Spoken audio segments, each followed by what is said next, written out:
음, 죄송합니다.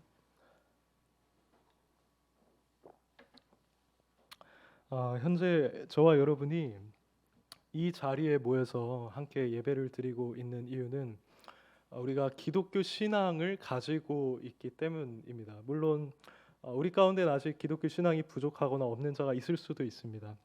하지만 그럼에도 이렇게 예배하는 공동체는 일단 기본적으로 기독교 신앙을 가진 자들의 모임이라는 것이 전제가 되고 있죠.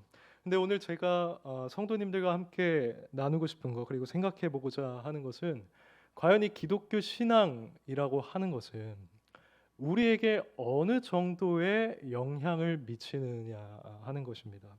성도님들께서는 이 질문에 대해서 어떻게 생각하십니까? 성도님들이 지금 가지고 있는 자신의 신앙이 자신의 삶 속에서 어느 정도의 영향력을 발휘하고 있습니까? 아마 각자의 답이 다 다를 것이라고 생각을 합니다. 그러면 성경은 우리에게 뭐라고 답을 해주고 있을까요?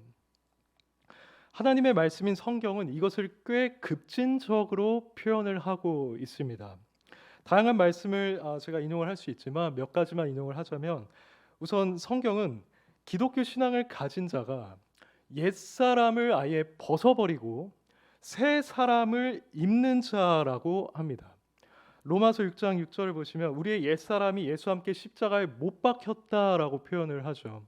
그리고 골로새서 3장 9절에서는 옛사람과 그 행위를 벗어버리고 새 사람을 입었으니 이는 자기를 창조하신 이 형상을 따라 지식에까지 새롭게 하심을 입은 자니라고 합니다. 이 말씀들이 우리에게 보여주고 있듯이 기독교 신앙을 가진 자는 옛사람을 벗어버리고 새 사람을 입은 자입니다. 우리가 보통 주변에 어떤 사람들이 변화를 하면, 야, 이 사람 정말 새 사람이 되었네라고 얘기를 하죠. 근데 우리는 이 말을 결코 가볍게 사용하지는 않습니다. 단순히 누군가의 말투나 행동이나 습관이 살짝 변했다고 해서 야, 너 완전 새 사람이 되었다라고 하지는 않는다는 것이죠. 오히려 그보다는 그의 사상과 그의 가치관과 그의 인생의 목적, 이런 그의 근원 깊은 곳에 있는 것이 변화되어서 그의 삶 속에 나타나게 되었을 때, 우리는 그 사람에 대해서 당신은 정말 새 사람이 되었군요 라고 얘기를 합니다. 그런데 방금 제가 인용한 말씀들에 따르면 기독교 신앙이 바로 우리에게 그러한 역사를 일으킨다는 것입니다. 그것은 우리의 가치관, 우리의 마음, 우리의 사상 등에 영향을 미치고 그것이 우리 삶 전반의 열매로 나타나게 만듭니다. 다른 구절들도 많이 있죠. 여기 고린도서 5장 17절에 있는 말씀처럼 이전 것은 지나갔으니 보라 새 것이 되었도다라고 합니다. 기독교 신앙을 받아들인 자는 새로운 피조물이라는 거죠.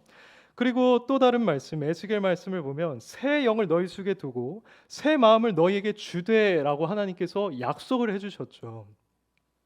그의 마음과 영이라는 것은 근본적인 영역에 하나님께서 변화를 일으키시겠다는 겁니다.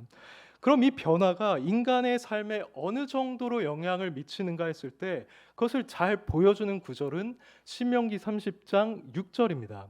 거길 보시면 하나님께서 내가 너희들의 마음에 할례를 베풀어서 너희가 마음을 다하고 뜻을 다하여서 내 하나님 여호와를 사랑하게 하실 것이라고 하셨죠.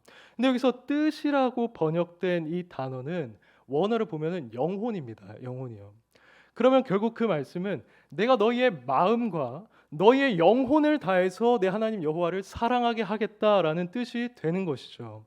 근데 성도님들께서도 아시다시피 우리의 마음과 또 우리의 영혼이라고 하는 것은 우리의 지성, 우리의 감정, 우리의 의지, 우리의 전 인격이 총합되어 있는 곳입니다. 그래서 여기에는 우리의 가치관, 우리의 사상, 우리의 비전, 우리의 인생의 목표 등 모든 것이 다 포함되어 있다고 말할 수가 있습니다. 그런데 하나님께서는 우리가 이 마음과 영혼을 다해서 하나님을 사랑하게 만드신다는 것입니다. 그러면 자연스럽게 기독교 신앙을 가진 자의 사상, 가치관, 비전, 인생의 목표들 또한 하나님을 사랑하는 방향으로 변화가 될 것이고 그것은 그의 삶 속에서 열매로 나타나게 되겠죠. 이런 점들을 봤을 때 우리는 기독교 신앙이라는 것이 우리의 근본적인 곳에 영향을 미치고 우리 삶 전반에 영향을 미친다라고 결론을 내릴 수가 있을 겁니다. 이런 점에서 사실 썬데이 크리스찬이라는 말은 그 자체로 모순인 것이죠.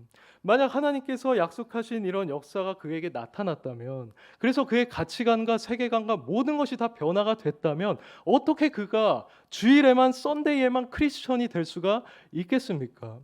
그것은 불가능한 것입니다. 오히려 그 기독교 신앙이라는 것은 주일뿐만 아니라 주중에도 우리 삶에 지대한 영향을 미치며 우리 삶을 이끌어가는 원리가 되어야 한다는 것이죠.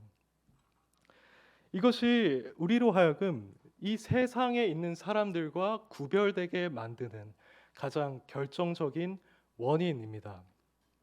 우리는 다름 아닌 거룩한 존재로 부름을 받은 자들입니다. 바울은 하나님의 뜻은 이것이니 너희의 거룩함이니라고 했습니다. 히브리서 기자는 거룩함이 없이는 그 누구도 주를 볼 수 없다고 했습니다. 하나님께서는 내가 거룩하니 너희가 거룩하라고 하셨으며 예수님께서도 기도하실 때 저희를 진리로 거룩하게 하옵소서라고 말씀하셨습니다. 우리를 향한 하나님의 뜻이 바로 이것입니다. 우리에게 기독교 신앙을 주시고 그것이 우리 삶 전반에 영향을 미쳐서 우리가 이 세상에서 거룩한 자로 살아가게 되는 것, 이게 하나님의 뜻이라는 겁니다. 그렇다면 이렇게 기독교 신앙으로 인해서 근본적으로 변화된 자가 구체적으로 나타내는 모습들에는 어떤 것들이 있을까요? 역시 우리가 다양하게 답을 할 수가 있겠지만 저는 특별히 오늘 본문에 있는 말씀을 토대로 성도님들과 함께 나누기를 원합니다. 첫째로 기독교 신앙을 가진 자는 죽음이라는 것을 초월하게 됩니다. 궁극적인 의미에서 죽음을 두려워하지 않게 되는 것입니다. 8절을 제가 읽어보겠습니다. 우리가 담대하여 원하는 바는 차라리 몸을 떠나 주와 함께 있는 그것이라. 우리가 이 8절 말씀을 이해하기 위해서는 이 앞에 있는 1절부터 7절 사이에 있는 말씀을 충분히 고려해야 합니다. 왜냐하면 8절은 1절부터 7절의 결론에 해당되는 말씀이기 때문입니다. 1절부터 7절 사이에서 바울은 계속해서 자신이 천국을 사모하는 마음을 표현하고 있습니다. 예를 들어서 1절을 보시면 이렇게 말하죠. 하나님께서 지으신 집 곧 손으로 지은 것이 아니라 하늘에 있는 영원한 집이 우리에게 있는 줄 아느니라고 말합니다. 그리고 2절에서는 참으로 우리가 여기 있어 탄식하며 하늘로부터 오는 우리 처소로 덧있기를 간절히 사모하노라고 하고 4절에서는 이 장막에 있는 우리가 탄식하고 있으며 서둘러 무언가를 덧입고 새로운 생명에 삼켜지기를 원한다고 말합니다. 이 말씀들은 얼핏 보면 이해하기가 어렵지만 핵심은 단순합니다. 곧 이 육신을 땅에 있는 장막집으로 묘사를 하고 있고 천국을 하늘에 있는 영원한 집으로 묘사하고 있는 것입니다. 그래서 여기서 그가 그 처소로 덧입기를 원한다, 내가 그 생명으로 삼켜지기를 원한다라고 하는 표현들은 결국 그가 속히 장막집 같은 육신을 벗어버리고 천국에 들어가서 영원한 그 상태에 이르기를 간절히 바란다는 것입니다. 이런 맥락에서 오늘 8절 말씀처럼 담대하여서 내가 차라리 주와 함께 있는 것을 원하노라 하고 있는 것이죠. 이 말 속에서 우리는 바울이 천국의 소망을 지니고 있음을 발견할 수 있습니다. 그런데 다른 한편으로 보자면 우리는 바울이 죽음이라는 것을 두려워하지 않는 것 또한 발견할 수 있습니다. 실로 그렇습니다. 1절부터 8절을 보시면 바울이 죽음을 두려워한다는 기미가 조금도 보이지 않습니다. 그 대신 오히려 그것을 더 원하는 것처럼 보입니다. 실제로 8절 말씀에 있는 원어에는 비교의 의미가 상당히 강조되고 있습니다. 그러니까 내가 이 세상에서 살아가는 것보다 차라리 몸을 떠나서 주와 함께 있는 것을 훨씬 더 원한다, 더욱 더 원한다고 표현하고 있는 것이죠. 이것과 비슷한 말씀이 빌립보서 1장 22절에서 23절에 있습니다. 그러나 만일 육신으로 사는 이것이 내 일의 열매일진데 무엇을 택해야 하는지 나는 알지 못하노라. 내가 그 둘 사이에 끼었으니 차라리 세상을 떠나서 그리스도와 함께 있는 것이 훨씬 더 좋은 일이라고 하였습니다. 여기서도 우리는 바울이 죽음을 두려워하지 않고 있으며 오히려 그것을 원하고 있다는 사실을 분명히 발견할 수가 있죠. 인간이라면 누구나 죽음을 두려워하기 마련입니다. 이것은 인간이 본성적으로 지니고 있는 두려움이고 공포입니다. 근데 바울은 어떻게 이처럼 인간의 본성을 거슬러서 죽음에 대해서 초연할 수가 있었을까요? 그것은 자신이 죽은 이후에 천국에 갈 것이라고 하는 분명한 확신이 있었기 때문입니다. 그리고 그 확신은 그가 기독교 신앙을 받아들였을 때 그의 중심에 모시게 된 성령님으로 말미암은 것이었습니다. 이게 5절에 잘 나와 있습니다. 곧 이것을 우리에게 이루게 하시고 보증으로 성령을 우리에게 주신 이는 하나님이시니라고 하였죠. 바울은 자신이 기독교 신앙을 받아들였을 때 성령을 받았다는 사실을 스스로 알았습니다. 그는 자신 안에 성령님께서 역사하셔서 신적인 성품들이 생겨나는 것을 느꼈고 또 이 땅이 아니라 하나님 나라에 대한 소망으로 본인이 충만해지는 것을 느꼈습니다. 바울에게 있어서 이것은 도무지 자신으로부터, 그러니까 인간으로부터 나오는 것이 아니었습니다. 왜냐하면 육에 속한 자들은 이런 성령의 일들을 알 수도 없고 그것을 어리석게 여기기 때문이죠. 그래서 그는 이것이 성령의 역사임을 확신하였고, 자신에게 이러한 성령의 역사가 있다면 죽음 이후에 천국에 들어가게 될 것이 확실하다는 사실을 알았습니다. 왜냐하면 신자에게 있어서 성령님은 보증이 되어 주시기 때문입니다. 보통 우리가 누군가 거래를 할 때 보증금이라는 것을 주죠. 우리가 그것을 줬다는 것은 나머지 금액을 충분히 지불할 것을 보장한다는 겁니다. 마찬가지로 하나님께서 이 바울에게 성령을 보내주셨다는 것은 바울이 언젠가 죽음에 이르게 되었을 때 그가 천국에 들어가게 될 것을 보장하는 것이었습니다. 바울은 이 사실을 이해하고 있었기 때문에 자신이 죽어서 천국에 들어갈 것임을 확신하고 있었던 것이죠. 이뿐만이 아닙니다. 바울은 장막집과 같은 자신의 육신에 속해서 살아가는 것보다 이 육신을 떠나 주님과 함께 있는 것이 훨씬 더 좋다는 사실을 충분히 인식하고 있었습니다. 주와 함께 있는 것이란 어떤 상태를 말하는 걸까요?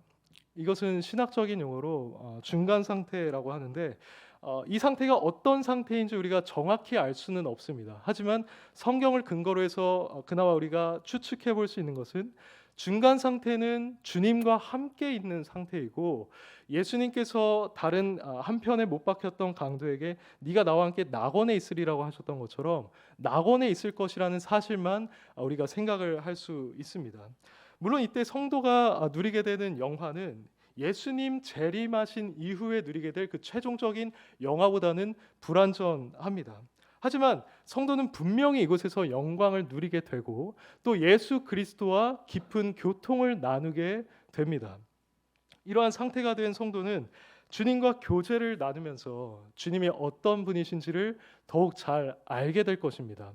이들은 주님을 직접 볼 것이고 그분의 말씀을 들으면서 그동안 성경으로만 계시되어 왔던 진리의 의미를 보다 더 분명히 깨닫게 될 것입니다. 또 이들은 예수님의 그 아름다우심, 그분의 영광을 보면서 즐거워할 것이고, 바로 그분이 자신을 사랑하셔서 십자가에서 죽으시고 구원자가 되어주셨다는 사실에 깊이 감사하게 될 것입니다. 근데 이것이 다가 아닙니다. 본문에서 바울이 몸을 떠나라고 표현을 한 것처럼 성도들은 이 장막집 같았던 육신의 고통과 방해로부터 자유를 누리게 될 것입니다. 이 땅에서 우리가 육신을 입고 사는 동안 우리 육신은 피로를 느끼고 여러모로 고통을 느낍니다. 예상치 않은 질병이 찾아오기도 하고 또 우리가 예상하지 못한 사건이나 사고들이 항상 우리를 위협하고 있죠. 근데 이 육신은 이런 것에 있어서 우리에게 걸림돌이 될 뿐만 아니라 우리가 주님께 나아가는 데 있어서도 상당히 방해가 되는 경우가 많습니다. 우리가 이 의무를 따라서 기도를 하고 싶고 또 묵상을 하고 싶은데 육신이 너무 피곤해서 그것을 하지 못하는 경우가 많습니다. 그리고 지금보다 더 거룩한 삶을 살고 싶은데 여전히 내 안에 성화되지 않은 영역들이 남아 있어서 오라 나는 공고한 사람이로다라고 부르짖게 되는 경우도 있죠. 그리고 우리에게 주어진 사명 또한 잘 감당하고 싶지만 우리에게 있는 한계로 말미암아 좌절을 경험하기도 합니다. 하지만 우리가 주님과 함께 있을 때 이런 몸의 고통과 방해로부터 우리는 자유를 누리게 된다는 것입니다. 더 이상 이 연약한 우리의 육신 때문에 우리는 탄식하지 않게 된다는 겁니다. 그래서 비록 그 상태가 중간 상태라는 불완전한 상태라고 할지라도 우리는 여기서보다 훨씬 더 온전한 형태로 주님을 섬기고 찬양하고 예배할 것으로 기대할 수 있는 것이죠.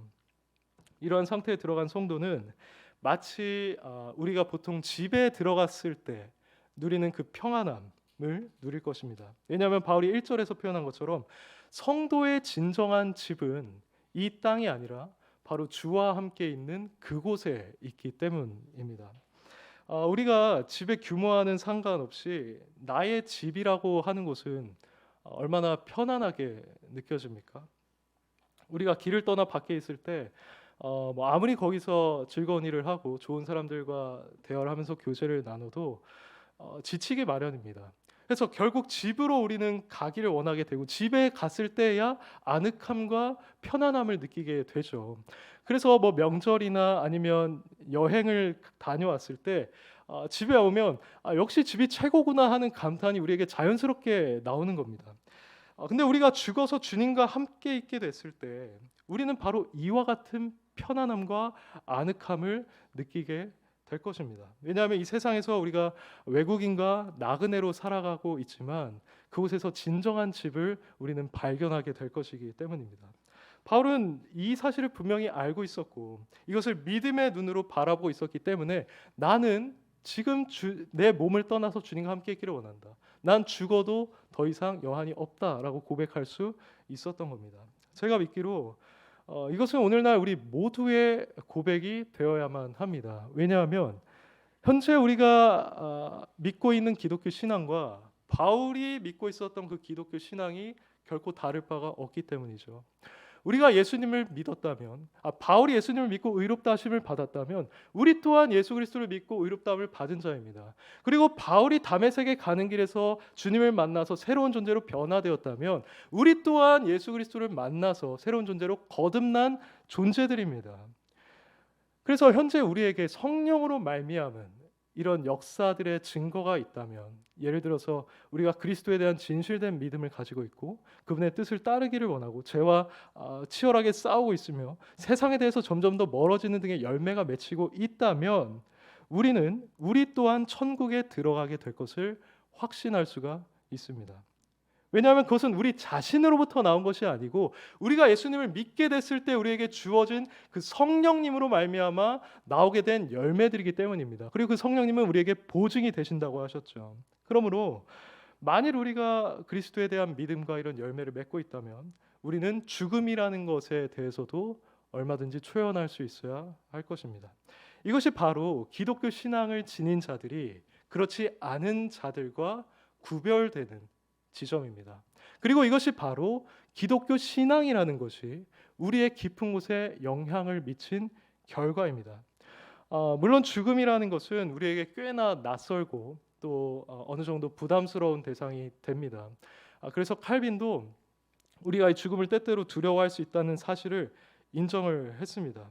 그는 그리스도인들에게 죽음이 더 이상 우리에게 절망의 대상은 아니지만 여전히 꽤나 두려운 것이라고도 말했습니다. 하지만 그는 참된 성도라면 이러한 두려움들을 충분히 극복할 수 있다고 보았습니다. 그는 죽음이라는 말만 들으면 벌벌 떨거나 그것을 재앙으로 여기는 사람들을 보면서 이해할 수 없다고 여겼습니다. 그러면서 그는 뭐라고 했냐면 참된 신앙이란 죽음에 대한 멸시뿐 아니라 그것에 대한 욕망을 낳는다고 했습니다. 욕망을 낳는다. 그러면서 그는 그리스도인들이 마치 바울처럼 죽음을 기쁘게 기다리는 자세를 가져야 한다고까지 주장했습니다. 물론 우리가 예수님께서 정하신 때보다 더 앞서 나가서 내가 지금 죽고 싶습니다 이렇게 하는 것은 옳지 않겠죠. 칼빈의 요점은 성도가 죽음에 대한 두려움을 느낄 수는 있지만 그것을 믿음으로 극복해야 마땅하다는 것이었습니다. 이러한 칼빈의 입장은 매우 성경적입니다. 히브리서 2장 14절에서 15절을 보시면 이런 말씀이 있습니다. 자녀들은 혈과 육에 속하였음에 그도 또한 같은 모양으로 혈과 육을 함께 지니심은 죽음을 통하여 죽음의 세력을 잡은 자, 곧 마귀를 멸하시며 또 죽기를 무서워함으로 한평생 매어 종노릇하는 모든 자들을 놓아주려 하심이니라고 하였습니다. 이 말씀은 한마디로 예수님께서 우리를 위해 죽으심으로 말미암아 죽음을 두려워하는 우리를 자유케 해주셨다는 말입니다. 그래서 청교도의 황태자로 알려져 있는 존 오웬은 죽음이라는 것이 그리스도인들에게 더 이상 전혀 문제가 안 된다라고까지 표현을 했습니다. 사랑하는 성도 여러분, 성도님들은 어떻습니까? 죽음에 대해서 여러분들은 어떻게 생각하고 계십니까? 혹시나 과도하게 죽음이라는 것을 두려워하고 계시거나 또는 그것을 피하려고 하시지는 않습니까? 물론 우리는 칼빈이나 오웬이 인정을 한 것처럼 때때로 죽음을 두려워할 수 있습니다. 그러나 우리는 그 두려움의 지배를 받지 않을 수 있는 충분한 근거를 지니고 있는 자들입니다. 우리가 죽으면 우리는 그리스도를 만나게 될 것입니다. 우린 그분과 함께 있게 될 것이고 그 안에서 언젠가 도래할 그 최종적인 영화를 기대할 것입니다. 더 이상 육신으로 말미암은 우리의 고통과 근심, 걱정, 눈물이 우리에겐 더 이상 없을 것입니다. 비록 오늘날 여러 전쟁이나 사건, 사고 등으로 인해서 많은 사람들이 하루에도 죽어나가고 있습니다. 그럼에도 우리는 죽음을 두려워할 필요가 없다는 겁니다. 우리는 바울처럼 담대할 수 있습니다. 우리의 신앙은 죽음을 초월하는 것입니다. 오히려 죽음을 기다리고 죽는 것이 차라리 나에게 더 좋은 일이라고 고백할 수 있는 신앙을 우리는 가지고 있는 것입니다. 이것이 기독교 신앙이 우리에게 미치는 첫 번째 영향입니다. 이제 본문을 통해서 그럼 이 기독교 신앙의 영향을 받은 자가 드러내는 거룩한 모습, 또 다른 한 가지는 무엇이냐, 그것을 살펴보기를 원합니다. 그것은 9절에 나와 있습니다. 그런즉 우리는 몸으로 있든지 떠나든지 주를 기쁘시게 하는 자가 되기를 힘쓰노라고 합니다. 여기서 몸으로 있든지 떠나든지라고 말하는데요. 이건 쉽게 말해서 내가 살든지 죽든지라는 의미입니다. 그리고 주를 기쁘시게 하는 자가 되기를 힘쓰노라고 말하는데 이 힘쓰노라는 말은 원어의 의미상 무언가에 대한 열망을 갖는다, 그리고 무언가에 대한 야망을 갖는다는 의미를 지니고 있습니다. 그러니까 바울은 이 본문을 통해서 자신이 죽든 살든 어떤 상태 가운데 있든지 오직 주님을 기쁘게 하는 열망, 그 야망을 가지고 있었음을 우리에게 보여주는 겁니다. 이것은 매우 중요한 부분입니다. 제가 앞서 기독교 신앙이 우리 근본에 영향을 미쳐서 우리의 사상, 우리의 가치관, 우리의 인생의 목표 등을 변화시킨다고 말씀을 드렸었죠. 그리고 그렇게 됨으로써 비로소 우리는 이 세상에서 구별된 자들로 나타나게 된다고 했었습니다.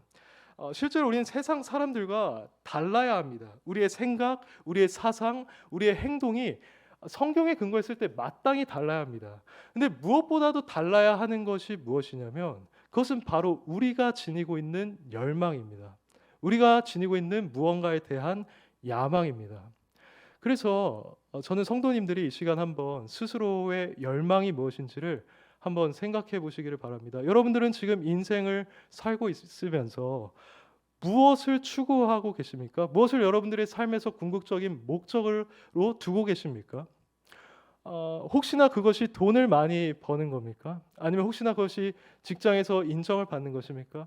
아니면 우리가 취미 생활을 마음껏 하고 여행을 다니고 맛있는 것을 마음껏 먹는, 또는 자녀들을 아주 아름답게 양육하는 그런 평안하고 부유한 삶입니까? 만약 이것이 우리의 야망이라고 한다면 그것은 세상 사람들과 크게 다를 바가 없지 않겠습니까? 이런 것들은 우리 삶에 어느 정도 필요하지만 이것이 우리에게 궁극적인 열망과 야망이 될 수는 없는 것입니다. 그럼 우리의 궁극적인 열망은 무엇이 되어야 하겠습니까? 하고 있는 것처럼 우리가 죽든지 살든지 우리의 주님을 기쁘시게 하는 것, 바로 그것이 우리의 열망이 되어야 합니다. 성경은 우리 그리스도인들이 주님을 기쁘시게 할 수 있다고 반복해서 증언을 합니다. 그 유명한 말씀인 로마서 12장 1절에서도 너희를 주님께서 기뻐하시는 거룩한 산제사로 드리라고 하죠. 그리고 14장 말씀에서는 그리스도를 섬기는 자는 하나님을 기쁘시게 하며 사람에게도 칭찬을 받는다라고 합니다. 그리고 에베소서 5장 10절에서는 너희가 주를 기쁘시게 할 것이 무엇인지를 한번 시험해 봐라고 또 말을 합니다. 이처럼 성경은 분명히 우리가 구원받은 이후에 주님을 기쁘시게 하는 삶을 살아갈 수 있음을 말해 줍니다. 바울은 이것을 알았고 그래서 자신의 삶이 이 일에 전적으로 쓰임 받기를 원했던 것이죠. 그것을 열망했던 것입니다. 그렇다면 왜 그리스도인들은 이처럼 주님을 기쁘게 하는 것을 자신의 궁극적 야망으로 삼게 되는 것일까요? 우리는 그저 기회가 주어질 때만 주님을 기쁘시게 하면 되는 것 아닙니까? 그것으로는 충분하지가 않습니까? 꼭 바울처럼 죽든지 살든지 나의 모든 삶의 목적이 오직 주님을 기쁘시게 하는 것이 되어야만 합니까? 성경은 기독교 신앙을 따르는 자가 그렇게 될 수밖에 없다고 말합니다.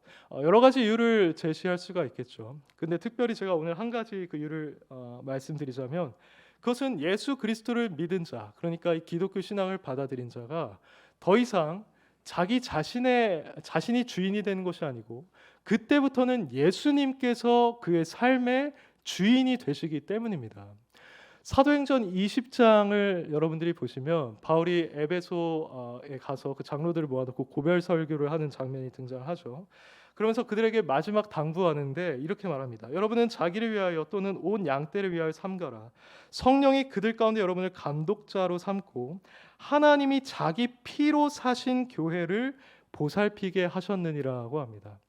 여기서 하나님이 자기 피로라고 하는 말은 예수 그리스도의 보혈을 의미하는 것입니다. 삼위일체라는 우리의 교리적인 개념을 적용을 했을 때요. 그래서 이 말은 우리가 예수 그리스도의 피로 사신받은 존재들이라는 것을 충분하게 보여주고 있습니다. 또 고린도전서 6장을 보시면 이런 말씀이 있어요. 너희는 너희 자신의 것이 아니라 값으로 산 것이 되었으니 그런즉 너희 몸으로 하나님께 영광을 돌리라고 합니다. 여기도 우리의 주인은 우리 자신이 아니라 우리를 피로 사신, 값으로 사신 예수 그리스도라는 사실이 나타나고 있죠. 오늘날 많은 사람들은 자기 자신이 삶의 주인이라고 생각을 합니다. 그래서 너가 하고 싶은 대로 살아라고 하는 것이 아주 유행하는 모토가 되었죠. 하지만 기독교 신앙을 가진 자들은 결코 그렇게 생각할 수 없습니다. 그리스도인의 주인은 우리 자신이 아니라 우리를 피로 사신 예수 그리스도이십니다. 그래서 바울은 결정적으로 로마서 14장 8절에서 이렇게 말했죠. 우리가 살아도 주를 위하여 살고 죽어도 주를 위하여 죽나니 그러므로 사나 죽으나 우리가 주의 것이로다고 했습니다. 이것은 본문에서 바울이 말하는 것과 일맥상통하는 진술이죠. 이처럼 기독교 신앙은 우리가 그리스도의 것이 되었다라고 하는 그 믿음을 내포하고 있기 때문에 우리로 하여금 그리스도를 위해서 살아가고자 하는 열망을 일으켜 줍니다. 그리고 이 야망은 우리로 하여금 그리스도께 전적으로 헌신된 삶을 살아갈 수 있게 만들어 줍니다. 하지만 우리가 오해하기 쉬운 부분이 있는데요. 그것은 그렇게 전적으로 주님께 헌신된 삶은 뭐 선교사나 목사나 설교자 같은 사람들이나 그렇게 하는 거지라고 하기가 쉬운데 결코 그렇지 않습니다. 이 야망은 저 같은 사역자에게만 주어지는 것이 아니고 특정한 체험을 했거나 남들보다 더 성화를 이룬 사람에게만 주어지는 것이 아닙니다. 우리 그렇게 생각하기 쉽잖아요. 누군가 굉장히 거룩한 삶을 살고 있으면 저 사람은 저렇게 살기로 부름을 받았나 보다 라고 우리는 보통 판단을 합니다. 하지만 이것이 아닌 결정적인 이유는 무엇이냐면 예수님께서는 특정한 사람들만 자신의 피로 사신 것이 아니라 누구든지 예수 그리스도를 믿는 자를 다 자신의 피로 사시고 자신의 소유로 삼으시기 때문입니다. 그러므로 이곳에 있는 저와 여러분 모두는 다 내가 주님의 것이라는 정체성을 가지고 있어야만 하고 나의 인생의 목표는 내가 몸을 잇든지 떠나든지 주를 기쁘시게 하는 것이다 라고 고백할 수 있어야만 한다는 것입니다. 또한 10절을 보시면 우리는 왜 기독교 신앙을 가진 자들에게 이러한 열망이 생기는지 또 다른 이유를 알 수 있는데요. 이렇게 말합니다. 이는 우리가 다 반드시 그리스도의 심판대 앞에 나타나게 되어 각각 선악간에 그 몸으로 행한 것을 따라 받으려 함이라고 합니다. 이것은 바울이 심판대를 항상 염두에 두고 살았다는 사실을 보여줍니다. 물론 바울은 로마서 8장 1절에서 말한 것처럼 그리스도를 믿는 자는 이미 의롭다함을 받았고 더 이상 정죄함이 없을 것이라는 사실을 알고 있었습니다. 하지만 이와 동시에 그는 자신이 죽은 뒤에 하나님의 심판대 앞에 서서 자신이 행한 일을 따라 평가될 것이라는 사실은 항상 염두에 두고 있었습니다. 그래서 그 심판대 앞에서 그리스도는 자신을 신문하실 것이고 자신의 순종과 성화의 정도를 밝히셔서 상급과 칭찬을 해주실 거라는 것을 알았습니다. 또는 자신에게 부족한 점이 있었다면 그 심판대 앞에서 자신은 해명을 해야 될 것이며 그것이 심각할 경우 구원을 얻기는 얻되 마치 불 가운데서 얻은 것 같은 부끄러움을 경험하게 될 것을 그는 알고 있었습니다. 이 사실은 바울에게 매우 중요했습니다. 혹시나 주님으로부터 책망을 받을지도 모른다는 두려움, 그리고 장차 받게 될 상급과 칭찬에 대한 소망이 그로 하여금 더 주님을 위해 살게 만드는 열망이 되었을 것입니다. 한마디로 그의 기독교 신앙에 포함된 이 내세와 심판에 대한 믿음이 그의 열망에 영향을 미쳤다는 것입니다. 이처럼 저와 여러분이 지니고 있는 기독교 신앙은 자신이 그리스도인이 되었다는 믿음뿐만 아니라 그리스도의 것이 되었다는 믿음과 내세와 심판에 대한 믿음이 포함되어 있습니다. 그리고 이것은 신자들로 하여금 사나 죽으나 오직 그리스도를 위해서 살고자 하는 거룩한 열망을 불러일으킵니다. 그래서 성도가 실제로 세상 속에서 이 열망을 가지고 거룩하게 구별된 삶을 살아가게 만듭니다. 이 세상 사람들은 자신의 유익을 위해서 살고 당장 눈에 보이는 것을 추구하면서 살 때 그리스도인들은 예수 그리스도를 기쁘게 하는 것과 내세와 상급을 염두에 두고 그것을 추구하며 살아가게 된다는 것입니다. 사랑하는 성도 여러분, 이제 이 진리를 우리에게 적용하고 말씀을 맺겠습니다. 현재 성도님들께서 지니고 계신 신앙은 이러한 열망을 불러일으키고 있습니까? 성도님들이 그리스도의 것이라는 사실을 알고 계십니까? 우리도 언젠가 그리스도의 심판대 앞에 서게 될 것이라는 사실을 여러분들은 믿고 있으며 그것을 염두에 두고 살아가고 계십니까? 만약 그렇지 않다면 이 시간 우리의 신앙을 다시금 돌아보기를 원합니다. 기독교 신앙은 우리에게 분명한 열망을 줍니다. 그것은 우리로 하여금 이 세상 사람들과 똑같은 열망을 품게 하지 않습니다. 오히려 훨씬 더 거룩하고 고귀한 열망을 우리에게 심어줍니다. 그것은 우리로 하여금 살든지 죽든지 그리스도를 위해 살고자 하는 마음을 갖게 합니다. 그분의 영광을 드러내고자 하는 마음을 갖게 합니다. 그분을 기쁘게 하는 것이 삶의 궁극적인 목표가 되게 합니다. 이 세상에서 누리는 돈이나 명예나 여러 쾌락보다도 주님 앞에 섰을 때 주님께서 잘했다라고 하시는 그 칭찬 한마디를 더욱더 귀중하게 여기게 됩니다. 우리가 진정한 성도라면 이러한 열망이 반드시 존재해야 합니다. 이 열망이 없으면 우리는 겉으로는 얼마든지 그리스도인으로 보일 수 있겠지만 사실 삶 속에서는 그러한 열매나 능력이 전혀 나타나지 않을 것입니다. 주일에는 우리가 교회에 나온다고 하여도 주중에는 세상 사람들과 크게 다를 바 없는 그런 삶을 살아갈 수밖에 없을 것입니다. 하지만 이러한 열망이 있다면 우리의 삶은 달라질 것입니다. 우리는 우리의 모든 자원을 활용해서 주님을 기쁘시게 하는 삶을 살 수 있을 것입니다. 그리고 사람들은 우리를 봤을 때 그것을 알아볼 겁니다. 저 사람은 뭔가 다르구나. 우리가 추구하는 것과는 다른 것을 추구하고 있구나 라면서 우리를 아주 신비하게 바라볼 것입니다. 근데 제가 말씀드리고 싶은 것은 이것이 바로 우리가 받아야만 하는 정상적인 반응이라는 것이죠. 이것이 바로 기독교 신앙을 지닌 자로서 옛사람을 버리고 새 사람을 입은 자이며 또한 새로운 피조물이 된 자이며 마음의 할례를 받고 우리의 모든 사상과 가치관과 비전과 인생의 목표가 변경된 자가 보여야만 하는 모습들입니다.